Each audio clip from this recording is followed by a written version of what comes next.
পুনৰ ক্ৰাইম ব্ৰাঞ্চৰ জালত পৰিছে দুই উগ্ৰপন্থী সংগঠনৰ লিংকমেন ধৃত লিংকমেনজন হৈছে ৰঞ্জন গাঁওখোৱা নগাঁৱৰ পৰা গ্ৰেপ্তাৰ কৰা হৈছে ধৃত ৰঞ্জনক ইফালে হোজাইৰ পৰা গ্ৰেপ্তাৰ কৰা হৈছে আছালুদ্দিন নামৰ আন এটা লিংকমেন ইয়াৰ পূৰ্বেও ক্ৰাইম ব্ৰাঞ্চে অভিযান চলাই বিভিন্ন উগ্ৰপন্থী সংগঠনৰ লগত জড়িত 6জনক গ্ৰেপ্তাৰ কৰিবলৈ সক্ষম হৈছিল গুৱাহাটী আৰু দাঁতিকাষৰীয়া অঞ্চলত বিভিন্ন কাৰ্যকলাপ আৰম্ভ কৰিছিল আটাইকেইজন লিংকমেনে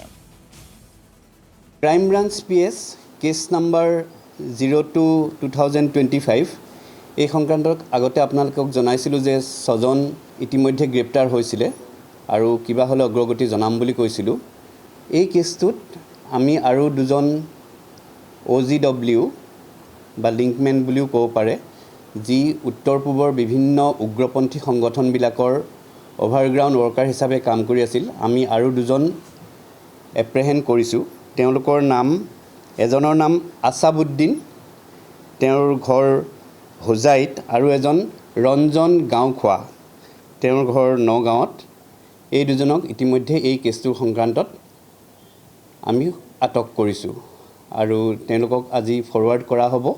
আৰু এই কেছটোৰ অনুসন্ধান চলি আছে আৰু ভৱিষ্যতে যদি আৰু কিবা পাওঁ আপোনালোকক জনাম উত্তৰ পূবৰ উগ্ৰপন্থী সংগঠনবিলাকৰ বিভিন্ন অভাৰগ্ৰাউণ্ড ৱৰ্কাৰৰ সম্বন্ধে আমি কিছু খবৰ পাইছিলোঁ গুৱাহাটী আৰু দাঁতিকাষৰীয়া অঞ্চলবিলাকত তেওঁলোকৰ এক্টিভিটি সম্পৰ্কে গতিকে এই বিষয়ে অনুসন্ধান চলাই আমাৰ crime branch PS case number 02/2025 টো ৰেজিষ্টাৰ হৈছিলে